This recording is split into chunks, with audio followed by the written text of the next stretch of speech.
Shalom.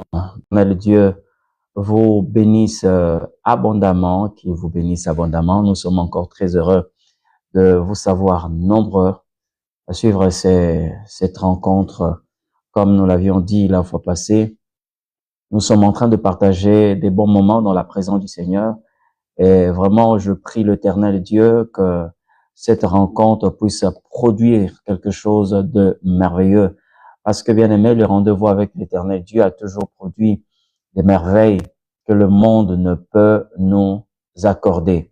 Alors, bien aimé, j'aimerais ici saluer tous ceux-là qui sont en train de nous suivre, vous qui avez laissé tout ce que vous étiez en train de faire, parce que vous êtes rendu compte que c'est le temps où l'Éternel Dieu nous communique de valeurs éternelles.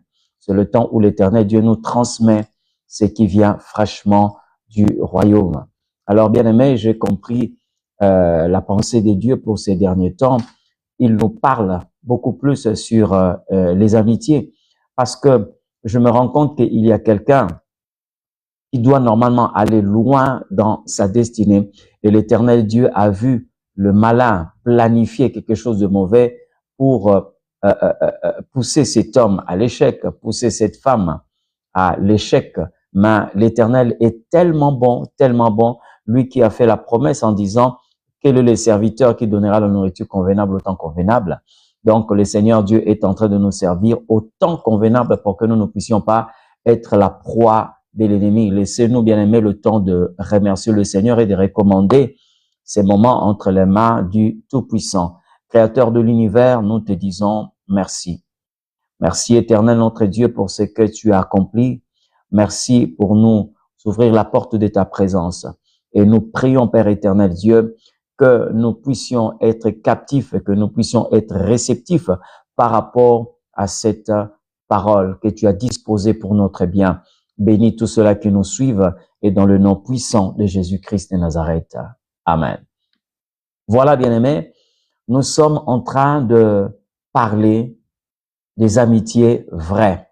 Je crois pour ceux qui nous suivent, nous sommes à notre 4e numéro où nous sommes en train de parler de ces thèmes tellement importants et je prie l'Éternel Dieu qu'il vous ouvre l'intelligence et qu'il vous donne la capacité de saisir ce que l'Éternel est en train de nous transmettre parce que c'est pour notre bien. Et ici, c'est votre serviteur, le docteur Amos Mavungu, et il a plu au Seigneur que nous puissions, bien aimés, être ensemble pour partager autour de ces thèmes. Laissez-nous, bien aimés, lire la parole de l'Éternel Dieu, le texte qui va nous permettre d'asseoir le partage de ce soir ou de cette nuit.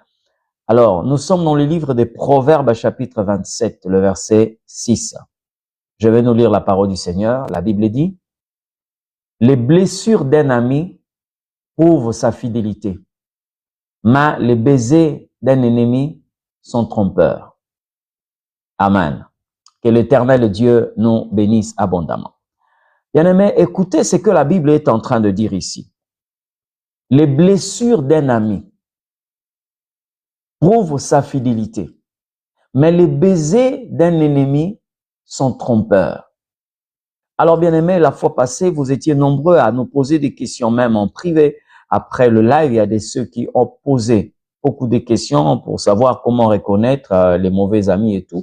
Alors, nous avons, par la grâce de Dieu, répondu à ces questions, même en privé, même durant le live. Mais ici, bien-aimés, j'aimerais que nous puissions veiller. Je dis bien veiller, parce que la présence des amis dans votre destin peut être soit négatif ou positif. Ça veut dire que les amis peuvent apporter quelque chose de positif ou quelque chose de négatif dans votre vie. C'est pourquoi il faut faire très attention avec le choix des amis. Comme je l'ai dit lors, je crois, de notre 3e ou 2e numéro, faites très attention dans le choix des amis. Vous pouvez avoir une connaissance. Vous pouvez développer une connaissance avec quelqu'un, mais faites attention lorsqu'il faut parler des amitiés. Parce que aujourd'hui, beaucoup se sont fait détruire par ceux qui qualifiaient les amis.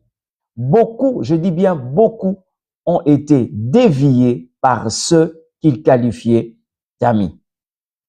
C'est pourquoi j'ai dit la fois passée, ne prenez pas avec légèreté cette appellation ami. Ce n'est pas le fait d'étudier ensemble que vous êtes amis. C'est pas le fait de grandir ensemble que vous êtes amis. C'est pas le fait d'avoir le même nom que vous êtes des amis. C'est pas le fait. Mais ici, bien aimé, durant ce live, nous allons parler de comment reconnaître un ami et que peut faire un ami. Qu'est-ce qu'il est capable de faire selon la pensée de Dieu. Et j'aimerais encore me répéter, la fois passée, nous avions dit que les amitiés vraies doivent être considérées comme une bénédiction. Quand Dieu vous bénit, dans ce que nous appelons bénédiction, que nous qualifions de bénédiction, nous pouvons citer aussi de vraies amitiés. Et aujourd'hui, beaucoup de personnes prennent à la légère cette notion ou cette affaire sur des amis parce que on s'est dit que voilà, moi j'ai autant d'amis, moi j'ai par exemple 50 amis, mais lorsque vous commencez à recevoir les enseignements sur les amitiés, vous vous rendrez compte que même ce que vous qualifiez d'amis ne le sont pas réellement. Mais permettez-nous, bien-aimés, de parler de quelque chose de très important parce que chacun de nous doit veiller sur l'état de son âme. Pourquoi nous parlons de l'état de l'âme dans le choix des amis? Il y a des moments où quelquefois votre âme est malade. Votre âme peut être infectée.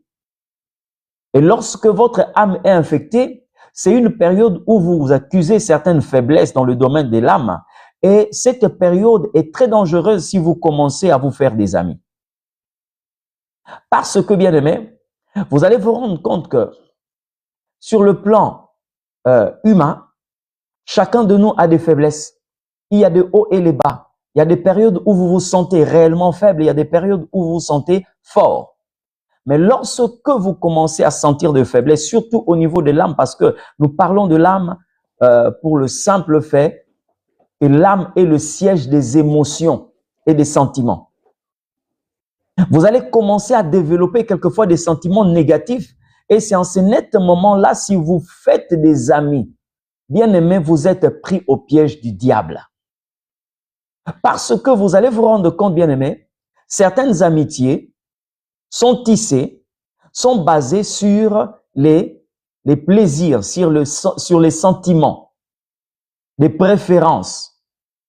Vous ne pouvez pas trouver quelqu'un qui est sain et qui a un ami impudique. Soit cette personne va tirer l'impudique vers la sainteté, ou soit l'impudique va attirer celui qui est dans la sanctification vers l'impudicité. Il y a un adage qui dit ceci, tout ce qui s'assemble se ressemble. Tout ce qui s'assemble se ressemble. Il y a bien de personnes aujourd'hui qui sont malades au niveau de leur âme et dans cette maladie, vous pouvez connaître une déception et pendant cette période de déception, il y a un certain nombre d'amis qui vont s'approcher de vous, des personnes quelquefois qui partagent les mêmes sentiments que vous. Et le fait que vous allez rester ensemble avec ces gens-là, vous allez commencer aussi à partager ou à développer la même vie. Et c'est comme ça que vous verrez des personnes qui ne fumaient pas. À un certain moment, ils commencent à prendre la cigarette. Il y a des gens qui ne pouvaient pas prendre la bière, mais à un certain moment, ils commencent à s'empiffrer d'alcool. Tout simplement parce que on a fait le choix des amis à un mauvais moment. Votre âme peut être en bonne santé, comme aussi votre âme peut être infectée. Je parle de cette infection parce que il y a des moments, quelquefois, votre âme commence à développer des sentiments qui sont négatifs par rapport à votre destin. Une vie que vous ne pouvez pas développer, mais le fait d'approcher les gens qui ont cette vie-là, quelquefois, c'est arrivé pendant une période de faiblesse. Terminez, bien-aimé, vous développez une seconde nature. Et vous allez voir, bien-aimé, vous allez commencer à chercher les endroits où vos plaisirs se retrouvent. Si c'est autour de la bière, vous allez chercher ceux qui prennent la bière. Si c'est autour des femmes, si c'est autour des hommes, vous allez chercher ceux qui sont au milieu des hommes, ceux qui cherchent des hommes, ceux qui cherchent des femmes, ceux qui cherchent le vain plaisir, ceux qui cherchent, ceux qui parlent de comment? des choses qui n'ont rien à voir avec votre destin. Mais puisque c'est là où votre âme est en train de trouver son plaisir, et vous allez vous faire des amis en ces moments-là, alors faites excessivement attention. Très attention. Combien de personnes aujourd'hui, je dis bien combien de personnes aujourd'hui, se sont fait des amis dans des moments difficiles, dans des périodes où quelquefois on était au bas de l'échelle, des périodes où quelquefois on était dans le gouffre et on a trouvé l'opportunité de se faire des amis qui n'avaient que pour rôle nous attirer dans les profondeurs. Ils vont exercer une pression sur nous de manière à nous amener dans le profondeur. Or, en réalité, dans des moments de faiblesse, il faut être entouré de personnes qui peuvent vous relever. Pas des gens qui vont vous trouver abattus, mais qui vont vous amener encore dans une voie pour vous abattre encore de plus belle. Vous devez faire excessivement attention dans le choix des amis. Un ami peut venir te trouver en train de pleurer. Et si cette personne commence à pleurer avec toi, alors, bien-aimé, fais attention. Quelquefois, tu vas embrasser quelqu'un qui viendra pour cultiver tes faiblesses au lieu d'embrasser quelqu'un qui va cultiver tes points forts. En réalité, lorsque nous parlons des amitiés, bien-aimés, votre destin n'est pas standard. Ne considérez pas votre destin comme un appareil standard qui peut prendre n'importe quelle cime. Non. Votre destin est unique. C'est pourquoi il faut être sélectif quand il faut chercher des personnes qui peuvent faire route ensemble avec vous. Jésus étant Dieu, le Créateur, il n'a pas emballé tout le monde, il n'a pas pris tout le monde qui est en train de le suivre. Il a choisi 12 personnes qu'il a appelées disciples et par la suite, il a dit que vous êtes mes amis. Il les a choisis. Alors, celui qui prend soin de son destin ou de sa destinée n'embrasse pas n'importe qui. Ne fait pas entrer tout le monde dans le cercle des amitiés. Non. On peut avoir des connaissances, comme je l'ai dit, mais les amitiés, non. Vous savez pourquoi est-ce que les 4 lépreux dont parle la Bible au temps d'Élisée étaient ensemble? Parce que ils partageaient la même vie.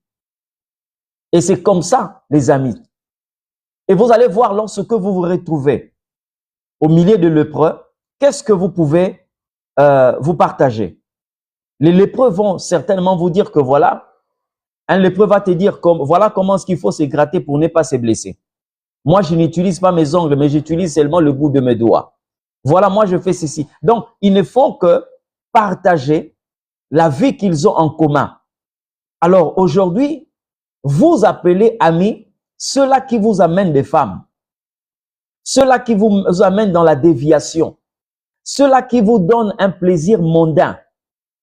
Ils vous apprennent comment vous pouvez ajouter le whisky dans votre vin, comment vous pouvez ajouter telle chose. Et c'est ce que vous appelez amis. Pourquoi? Parce que c'est le plaisir qui est en train de vous diriger. Alors vous partagez le même plaisir et c'est comme ça que vous vous dites, vous êtes amis. Mais lorsque nous parlons des amitiés, j'ai fait allusion ici à votre destin, la destinée, la raison pour laquelle Dieu vous a introduit sous le soleil. Il y a de personnes bien-aimées qui, dans le passé, des femmes que j'ai connues, quelquefois, des personnes qui venaient nous visiter, qui avaient peur même, ne fût-ce que de développer une relation avec un homme, mais qui par la suite pouvaient gérer 4 hommes, 5 hommes au même moment. Mais lorsque vous essayez de demander, elle avoue pour dire que voilà, c'est une amie qui m'a appris cela.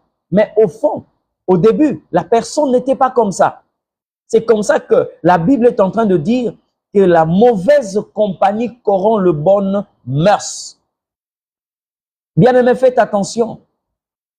Ne soyez pas amis de tout le monde.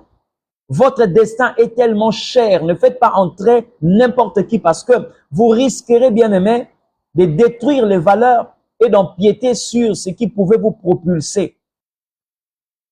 Vous pouvez rater, bien-aimé, le lieu de rendez-vous entre vous et votre Créateur. Là où l'Éternel Dieu vous attendait pour que tout puisse se déclencher dans votre vie. Tout simplement parce que on s'est fait des mauvais amis. J'ai dit, lorsque votre âme est infectée, lorsque votre âme n'a plus un bon état, vous allez trouver plaisir dans le mal. Vous allez trouver plaisir dans le péché. Vous allez trouver plaisir dans ce qui peut être considéré comme interdit pour votre destin. N'oubliez pas que dans chaque destin, il y a des principes. Et dans ces principes, il y a des interdits.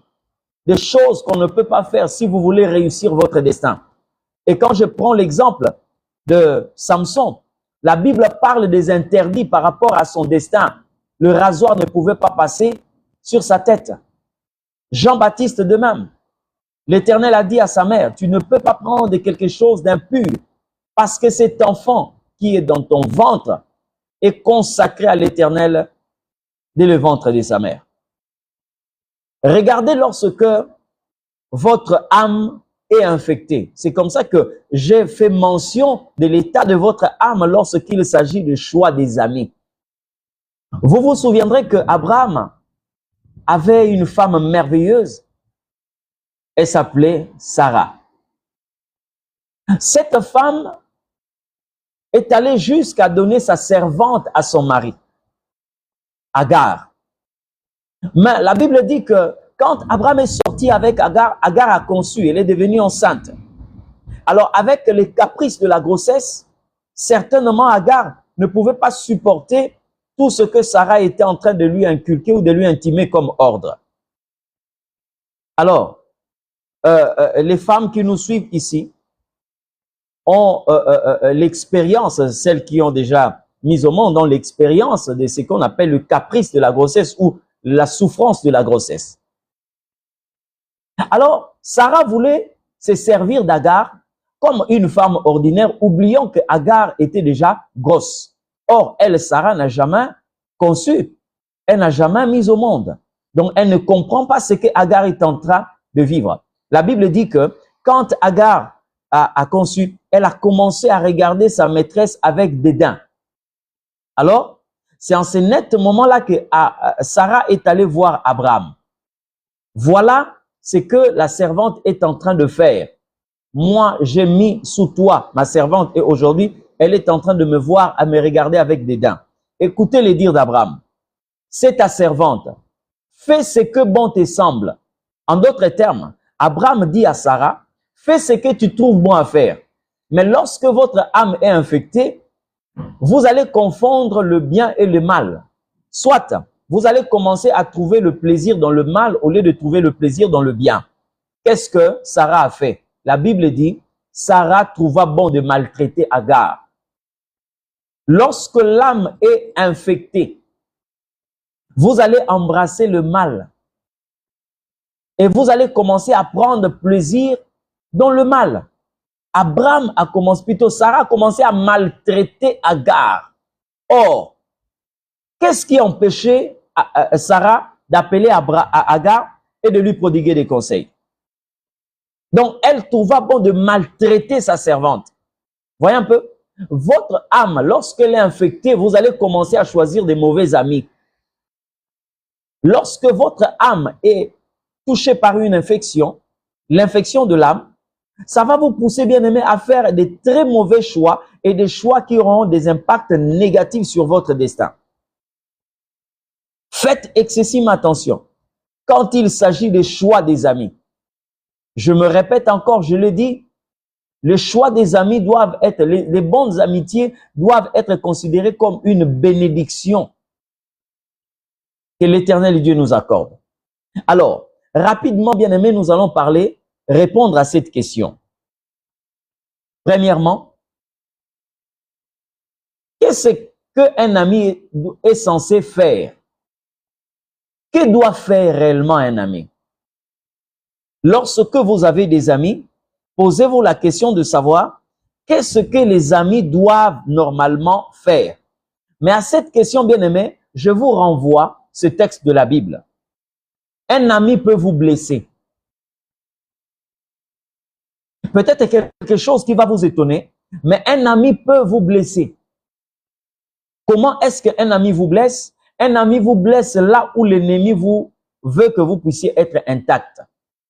La blessure d'une amie ou d'un ami, ce n'est pas un sujet de haine.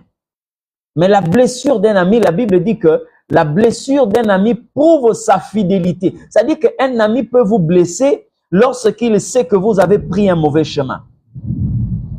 Un ami peut vous résister comme un ennemi lorsqu'il sait que vous avez pris une mauvaise direction.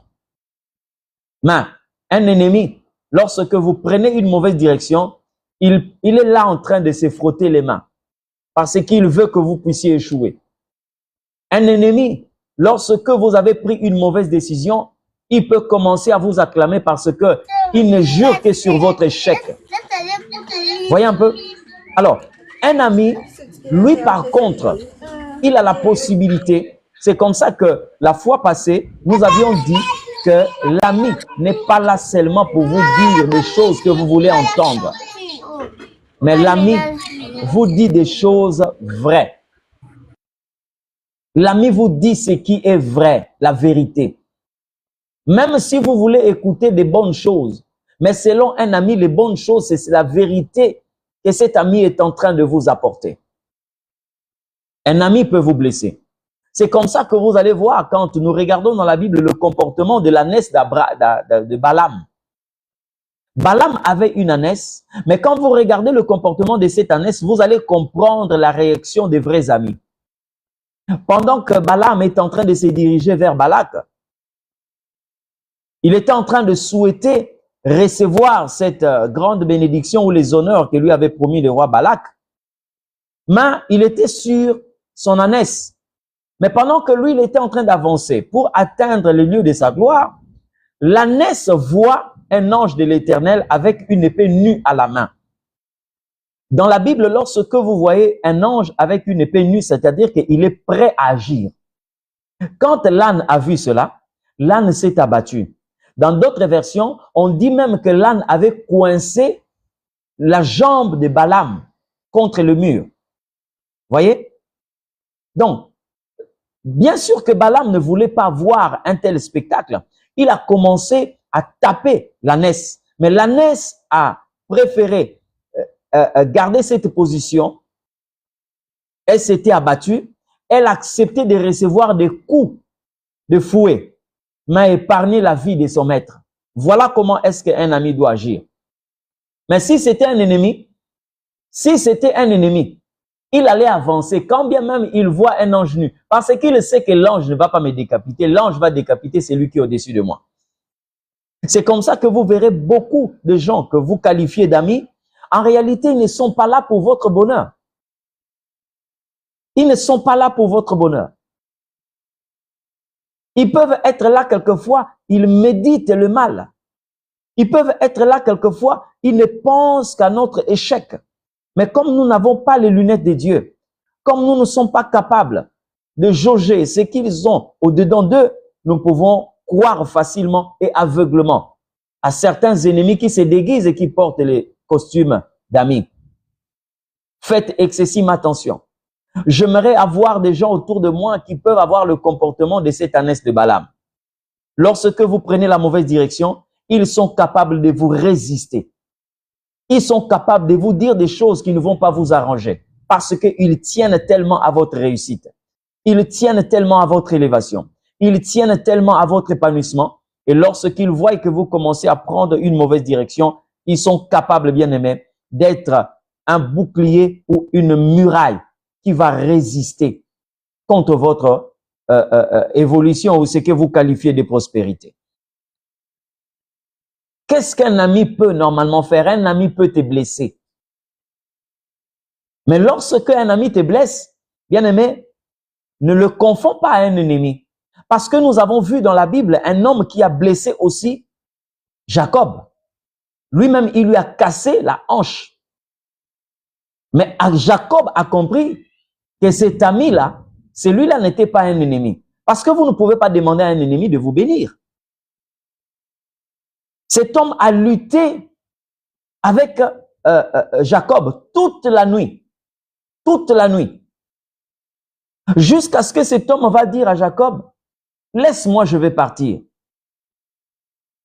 Jacob ne le lâchait pas. Alors l'homme a brisé la hanche de Jacob. Bien aimé, si vous lisez la Bible vous dit que Jacob, quand il a reçu le nom d'Israël, il boitait jusqu'à sa mort parce que sa hanche lui a été brisée. Et dans la culture juive, les Juifs ne mangeaient pas le tendon de la hanche, cette partie-là, en souvenir de ce que leur ancêtre avait une hanche brisée par l'Éternel Dieu. Voyez un peu? Mais pourquoi est-ce que Jacob dit à cet homme, bénis-moi? Et pourtant, lorsque nous regardons le revers de cette médaille, nous nous rendons compte que c'est quelqu'un qui a brisé la hanche, qui doit normalement être considéré comme un ennemi. Mais Jacob a compris que c'est un ami. Ce n'est pas un ennemi. Je dis, un ami peut vous blesser. Mais sa blessure ne doit pas être considérée comme le fruit de la haine. Mais sa blessure doit être considérée comme étant sa fidélité, comme la Bible dit, et la preuve de son amour. Vous voyez? La blessure d'un ami, oui, ça existe. Si vous posez la question de savoir, parce que je vois les gens qui posent la question de savoir, est-ce qu'un ami, oui, effectivement, un ami peut vous blesser. Mais c'est pour votre bonheur. Un ami peut vous faire du mal, mais un mal qui vous amène dans la gloire. Mais un ennemi va vous souhaiter le bonheur, un bonheur qui en réalité n'est que le mal déguisé. Alors, il y a une autre question que nous devons normalement nous poser. Qu'est-ce qu'est réellement un ami? Un ami, c'est l'interprète de votre destin. Un ami, c'est quelqu'un qui doit être capable d'interpréter votre destin. Vous voyez, lorsque nous sommes soit à l'église, soit dans des conférences où il y a des interprètes, il y a quelqu'un qui parle en anglais, il y a des interprètes en français, en lingala, en arabe. Oui, je dis bien, un ami doit être l'interprète de votre destinée ou de votre destin. Comment? Regardez, le jour où Samuel était en train de oindre David, est-ce que Jonathan était là? Jonathan n'était pas. David n'était pas encore connu avec Jonathan. Il n'y avait aucune connaissance, aucune relation entre David et Jonathan. Il n'y avait que le frère de David, son père et les anciens d'Israël. Maintenant, regardez lorsque ces deux jeunes ont noué leur relation par une alliance. La Bible dit, un jour, Jonathan dit à David, « Toi, tu es plus meilleur que moi. Toi, tu deviendras roi et je serai derrière toi. » Je l'ai dit la fois passée. Or, il est clairement établi que dans la loi royale, c'est le fils qui devient héritier, le prince. C'est-à-dire d'une manière normale, c'est Jonathan qui devait normalement devenir roi.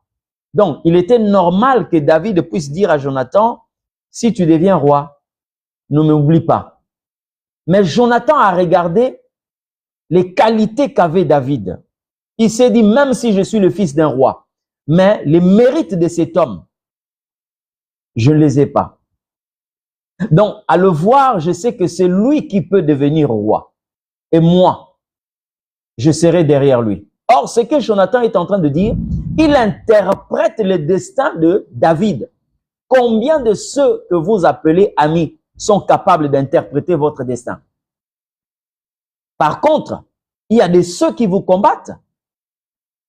Il y a des ceux qui vous combattent. Et quelquefois, vous êtes conscient du fait qu'il y a des ceux qui combattent mon destin. Mais vous ne pouvez pas quelquefois vous éloigner d'eux parce que vous êtes tellement attiré par des sentiments. Vous avez développé des sentiments qui vous gardent là où vous devez normalement quitter. Bien-aimés dans le Seigneur, faites excessive attention. Je dis bien, un ami, c'est celui qui interprète votre destin.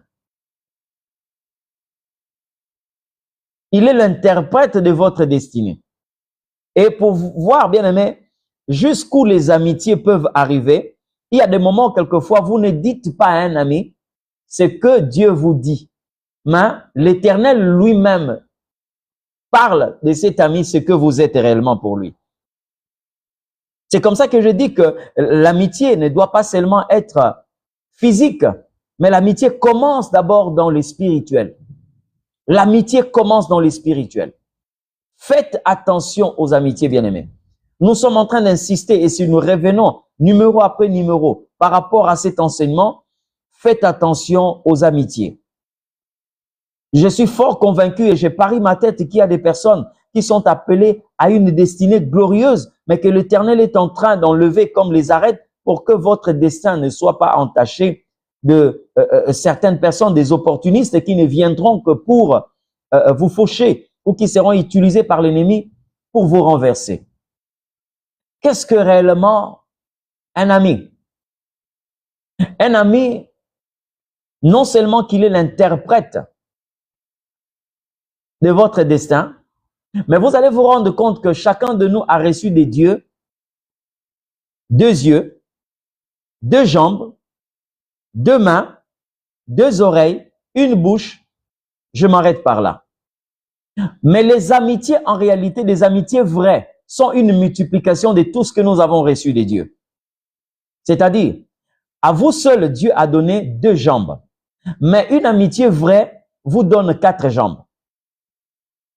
Dieu vous a donné une bouche. Mais une amitié vraie, si vous en avez une, c'est-à-dire que quand vous avez un ami, c'est-à-dire que vous avez 2 bouches. C'est comme ça que vous verrez, un ami, un vrai ami, ne peut jamais laisser qu'on puisse vous détruire là où vous n'êtes pas. Il va intervenir comme si c'était son problème. Un ami vrai va se rendre là où vous n'avez pas la capacité de vous rendre, mais il vous représente valablement. Comment vous pouvez expliquer, bien-aimé, que là où David n'était pas présent, mais il était toujours au courant des projets qu'on était en train de fomenter contre lui. À un certain moment, lorsque Saül a voulu éliminer David, qu'est-ce qu'il a fait? Il a commencé à éloigner David de sa table parce qu'il devait monter des stratégies de manière à détruire David. Mais tout ce qu'il faut monter contre David parvenait aux oreilles de David. Vous savez pourquoi? Parce que David avait un autre lui. Et l'autre David, c'était Jonathan. Tout ce que Saül parlait contre David, Jonathan l'entendait et il rapportait cela à David. Écoutez, j'ai vu ces jeunes hommes.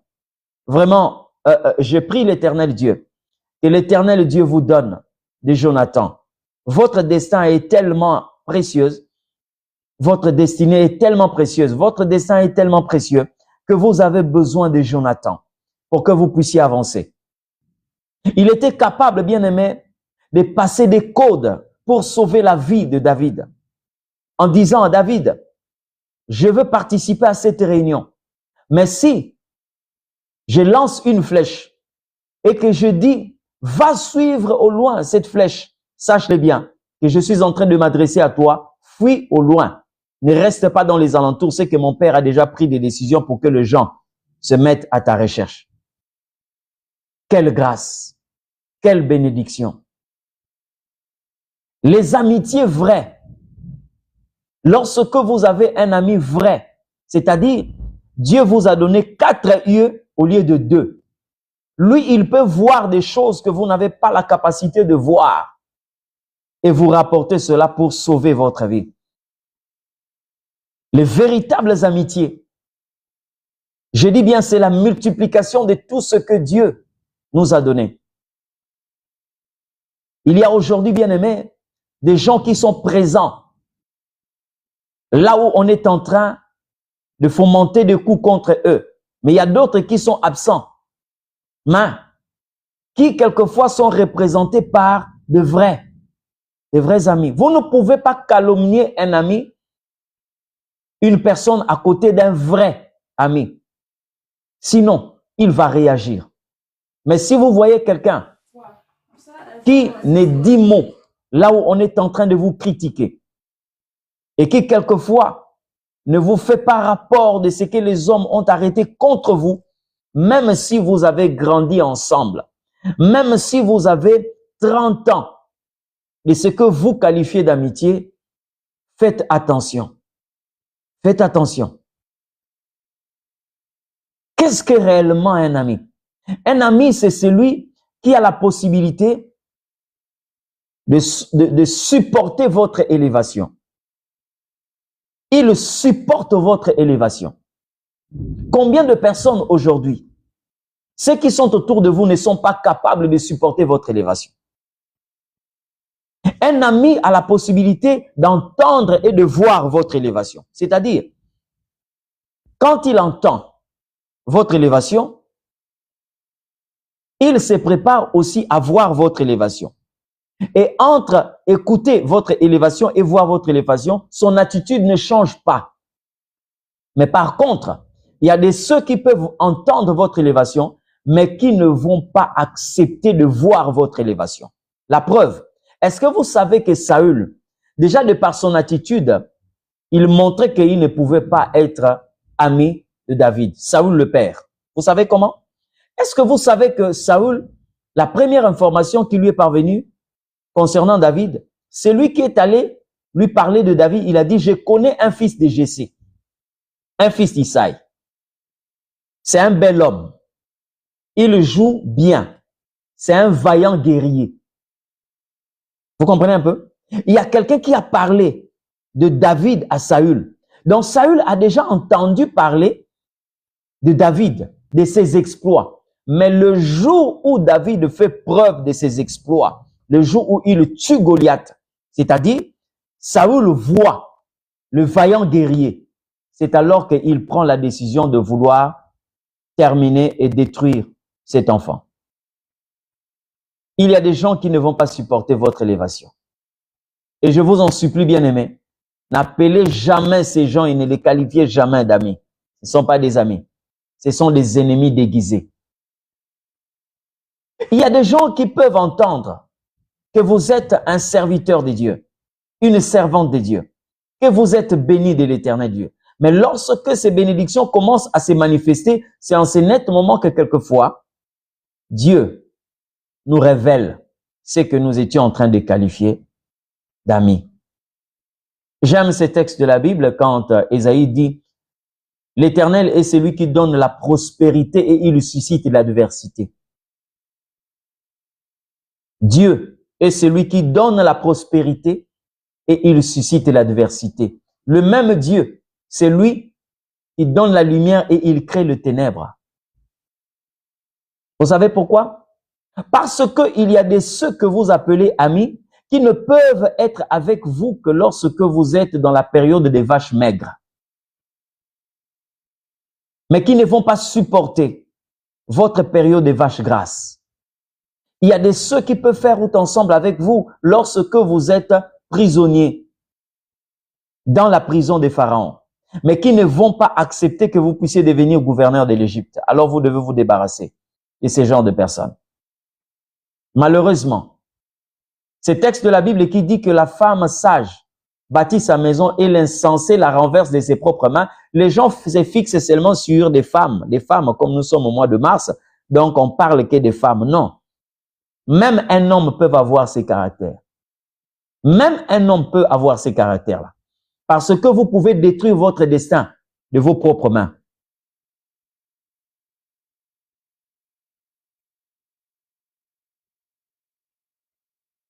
Voyez un peu? Vous pouvez détruire votre destin de vos propres mains. Faites excessivement attention. Très attention. Je dis bien, faites excessivement attention. Parce que quelquefois, vous allez chercher des gens qui vont vous détruire demain.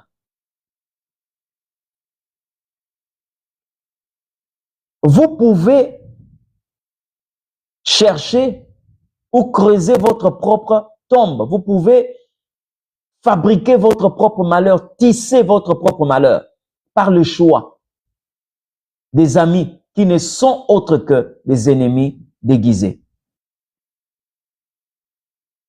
Les amis ne seront jamais inquiets. Les amis ne seront jamais frustrés lorsqu'ils entendent parler de votre bonheur, lorsqu'ils voient votre percée ou votre bonheur. Ils vont garder leur même attitude. Bien-aimés, en tant qu'hommes, nous avons connu certaines choses où vous trouvez des amis, ceux que vous appelez amis, qui peuvent vous fréquenter que lorsque vous êtes dans le désert. Mais une fois que la porte de Canaan est ouverte, ces gens-là commencent à vous traiter d'orgueilleux. Ces gens-là commencent quelquefois à vous donner des qualificatifs, ce que vous n'êtes pas. Tout simplement parce que, pour certains, posséder les moyens fait de sorte que vous puissiez devenir orgueilleux.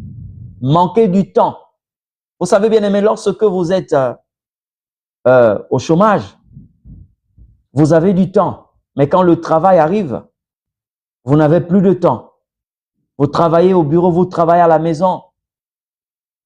Donc, certaines personnes qui étaient amies avec vous veulent que vous puissiez être disponible même quand vous êtes en train de travailler. Et le fait que votre disponibilité n'est plus à constater, ces gens-là, donc, ils sont capables de vous qualifier de tout et de rien. Faites attention, bien-aimés, avec des amitiés. Vous allez vous détruire demain pour rien. Vous allez ouvrir la porte de l'enfer pour rien. Vous allez développer une vie que l'Éternel ne vous a pas signée pour rien, tout simplement parce que vous avez renversé votre destin de votre propre main. Faites excessivement attention. J'ai souvent l'habitude de dire, lorsque le Seigneur est l'auteur de nos choix, nous finissons bien aimés par percer. Mais quand nous sommes responsables de nos propres choix, quelquefois, c'est là où nous allons nous creuser des tombes.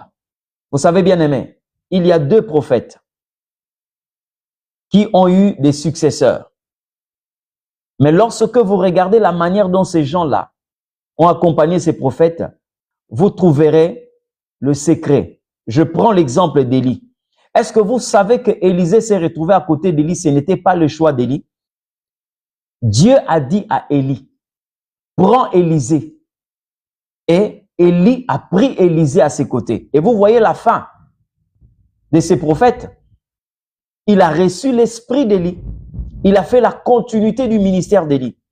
Mais à côté d'Élisée, il y avait un serviteur qu'on appelait Géasi. J'ai lu la Bible, je n'ai pas vu quelque part là où l'Éternel a dit à Élisée, prends Géasi.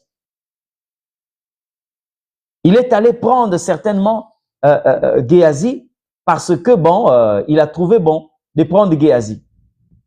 Bien aimé, faites excessivement attention.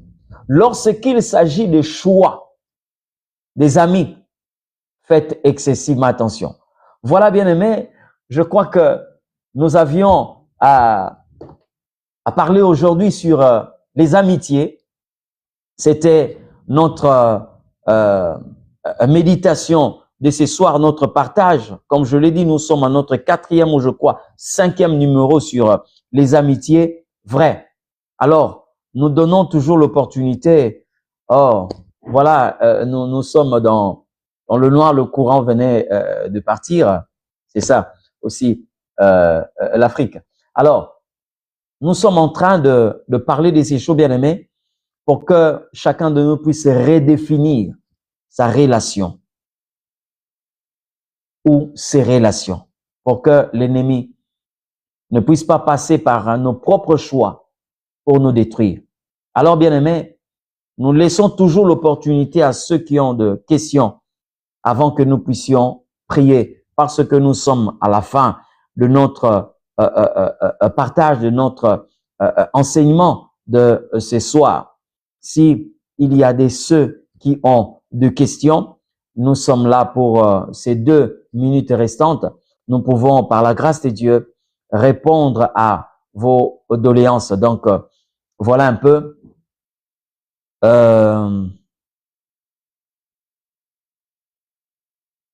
Oui, bien aimé. En fait, je crois que vous nous avez pris en cours de route.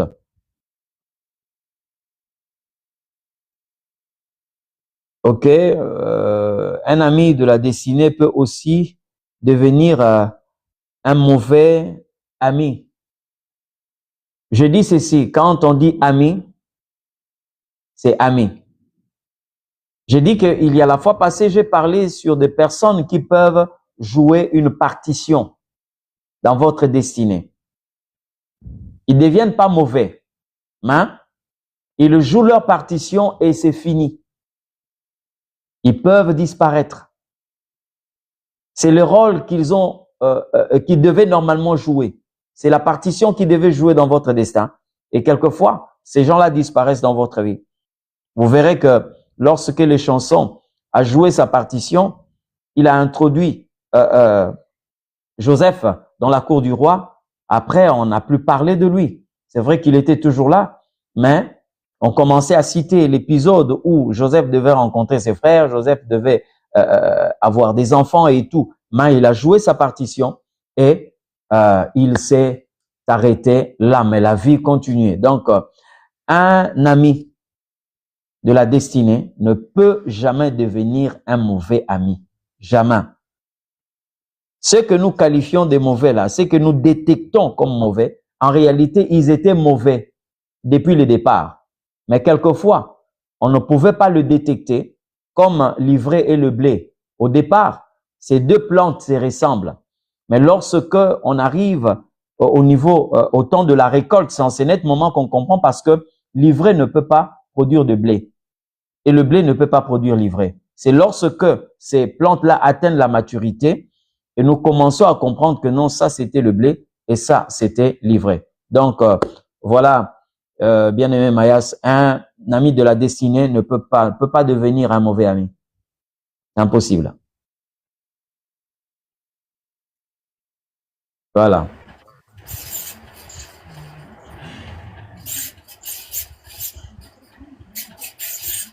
Je crois que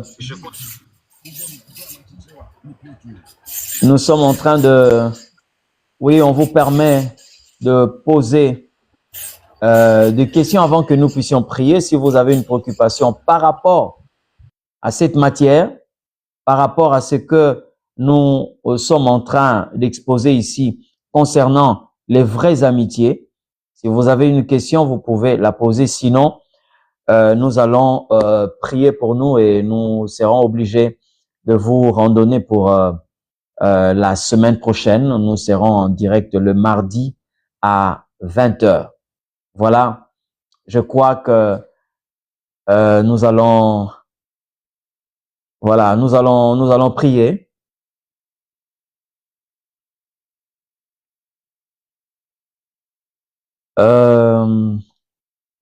Je verrai bien. Je verrai bien si je serai à la marche de chrétiens le samedi. Je crois avoir une information comme ça, je crois. Je verrai bien, tout dépend de notre disponibilité. Mais en tout cas, je vous encourage et je soutiens. Si Dieu nous permet, si notre emploi du temps nous permet que nous puissions participer, nous allons participer parce que nous sommes dans le même royaume et nous devons témoigner notre solidarité parce qu'en réalité, l'Église, c'est un corps. C'est un corps. Donc, même si l'initiative vient de gauche ou de droite, nous sommes un seul corps et nous soutenons et nous prions l'Éternel Dieu que tout se passe bien. Donc, si Dieu nous permet, par rapport à notre calendrier, nous serons là. Mais si vous avez l'information, je vous encourage d'y être. Voilà un peu. Que le Seigneur Dieu vous bénisse abondamment. Vous avez été nombreux. Et nous voulons prier et demander à l'Éternel Dieu de nous ouvrir les yeux, de nous donner une intelligence capable de repérer des amis, des faux amis, des ennemis déguisés, et aussi de reconnaître le vrai pour que nous puissions bénéficier de ce qu'ils ont comme potentialité et la partition qu'ils doivent normalement jouer dans notre destin. Seigneur éternel, Dieu de paix, mon âme te bénit, mon âme t'exalte. Bénis, éternel notre Dieu, ton peuple.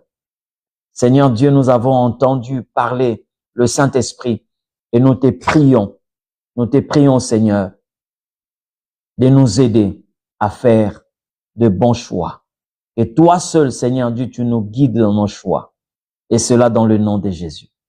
Que l'Éternel Dieu vous bénisse et que le Seigneur, par sa grâce, puisse sortir tous ceux qui n'ont pas été appelés dans votre destin, qu'il le sorte de votre destin et qu'il vous donne des gens qui ont été destinés dès avant la création du monde à jouer un rôle dans votre destin.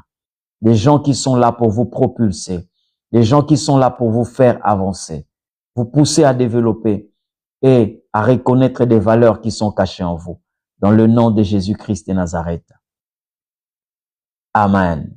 J'ai vu la sœur, notre bien-aimée Merveille, qui pose la question de savoir, voilà, vous avez posé la question en lingala, hein, baninga nyonso, bazwaka, nazwaka, décevoir ngakaka.